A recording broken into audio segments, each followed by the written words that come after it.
Jätkä on samurai! Onks Bushido joku iso katu Japanissa, kaikki samurait vaan kävelee sitä pitkin? Oot sä samurai? Vai oot sä ninja? Onks ninjat teidän vihollisia vai onks ne teidän vähän niinku pikkuveljiä? Oot sä japanilainen? Ootko? Osaat sä? Ching! Ching chong! Chongeli chingeli! Osaat sä käyttää katanaa? Onks se vähän niinku japania kirjoittais? Onks se? Kirjoitetaanko siellä katanalla?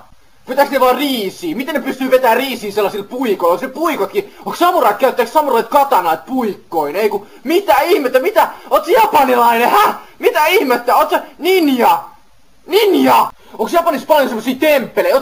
Sä oot varmaan käynyt, sä asut temppelissä, kun sä oot samurai. Vai oot sä ninja? No sä oot kuitenkin samurai, niin sä asut temppelissä. Onko temppelit rakennettu puikoista? Vai onko nekin, ne on varmaan leikattu yhdestä puusta katanaa, kun samurait on niin vitun kovia?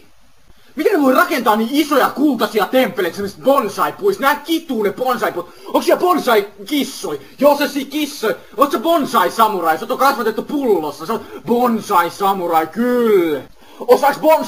Osaaks samurait käyttää nyt tietokoneet? Eikö Japani ole kuitenkin joku teknologiamaa, niin miten samurait osaa käyttää? Hakkaaks ne vaan ne katanalla paskaks ne tietokoneet? Onko se vihaaks samurait tietokoneet? Vai onko samurait? Mutta eihän Japanissa oo kuin samuraita. Ei ne voi vihata silloin tietokoneet, jos on teknologiamaa. Miten samurait ja tietokoneet toimii yhdessä? Ei ne toimi.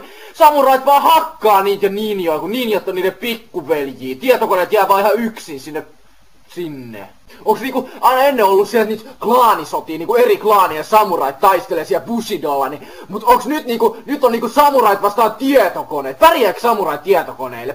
Oot sä joku sotajohtaja, veteraani, tiedät sä mitään? Vai käydäänkö nykyään niitä Yakuza-sotia ja klaanisotia silleen niinku, teillä on vaan modi Half-Lifea, silleen semmonen samurai-modi ja sitten vaan hakkaatte toisiaan, niin ei tarvi oikeesti hakata.